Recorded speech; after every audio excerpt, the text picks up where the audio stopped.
my name is Tiara. Today is Thursday, April 12th. Please turn for Pledge Allegiance.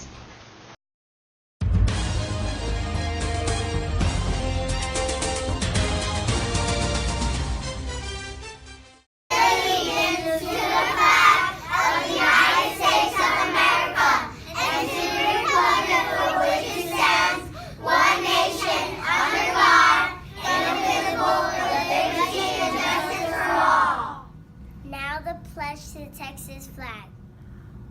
Honor the Texas flag. I pledge allegiance to each Texas, one state under God, one indivisible. Please remain standing for a moment of silence.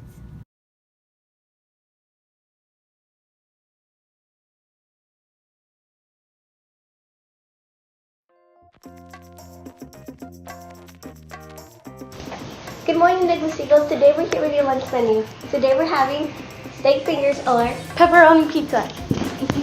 Hi, it's me, Ellie. I look so fashionable. You can find these medals after school or in the office. Woof! Get the confetti pop for $15. That one has 3 medals. Viva Fiesta. Bye. This episode of Life Noggin is brought to you by AJ+. Hey there, I'm Blocko. I'm Evan. You can call me the Nerd Writer. And today we're teaming up in this video to debunk 8 common movie myths that run rampant in Hollywood. Hollywood is known for often bending the truth when it comes to science, so we want to set them straight. Alright, let's do this. A commonly used movie myth involves having lasers in space. The colorful battle scenes are nice to look at, but they bring up a lot of problems. Firstly, in space, we would not be able to see the laser beam. If you shine a laser pointer through a medium that scatters light, you could see it. But remember, space is a vacuum. There's nothing there to scatter the light. So you wouldn't even be able to see the laser until it reaches your target. And on that note, in some movies, the lasers seem to take a second or two to reach the target. But keep in mind, lasers are just light, which travels at a specific speed. The speed of light. Therefore, these space battles would not only be invisible, but extremely short. A science myth that came about from the Star Wars films is that asteroid belts are really dense enough to require careful navigation. In reality, the asteroid belt located between the orbits of Mars and Jupiter is so large that if you were standing on an asteroid, it would be difficult to see its neighbor without the use of a telescope. Think about it this way. While it's estimated that there are millions of asteroids in the asteroid belt, there is also a massive amount of space that they occupy.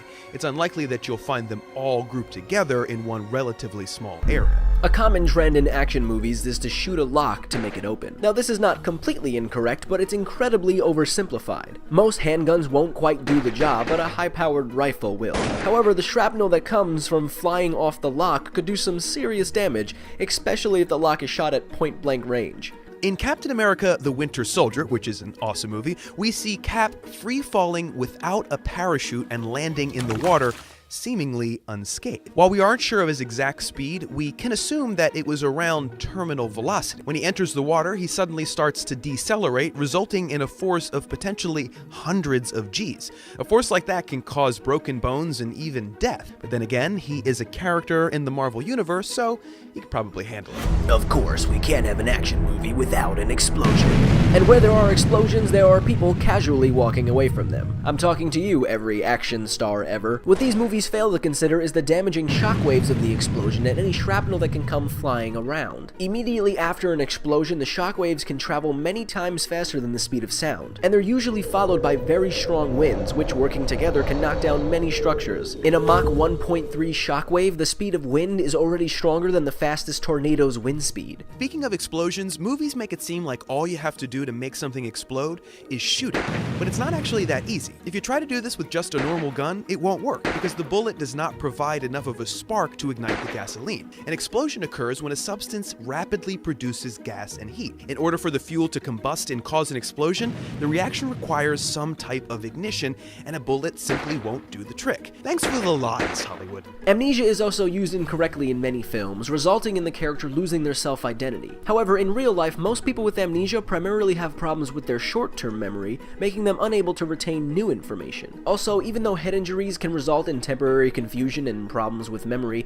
they usually don't result in severe amnesia. The type of amnesia that movies like to over-exaggerate is called retrograde amnesia, which people are not able to recall events that happened before the onset of the amnesia. However, this is normally caused by damage to the hippocampus and temporal lobe in the brain. Lastly, we can't make this video without mentioning cinematic car chases. One of my personal favorites is the yacht scene from Too Fast, Too Furious. In this scene, a car acts like a projectile as it jumps over the water to land on a yacht. The car passengers are, of course, uninjured. Granted, it is not physically impossible for the car to reach the yacht as long as they were traveling at the correct speeds, but it's highly unlikely that no one in the car was hurt. The force of the impact could easily have caused any number of injuries, including whiplash, punctured lungs, and concussions, let alone a few cuts and bruises. But in Hollywood, movie makers can make their own laws of physics. It might not be the truth, but it's definitely entertaining. That's it for the morning's announcements. Peace. See you later.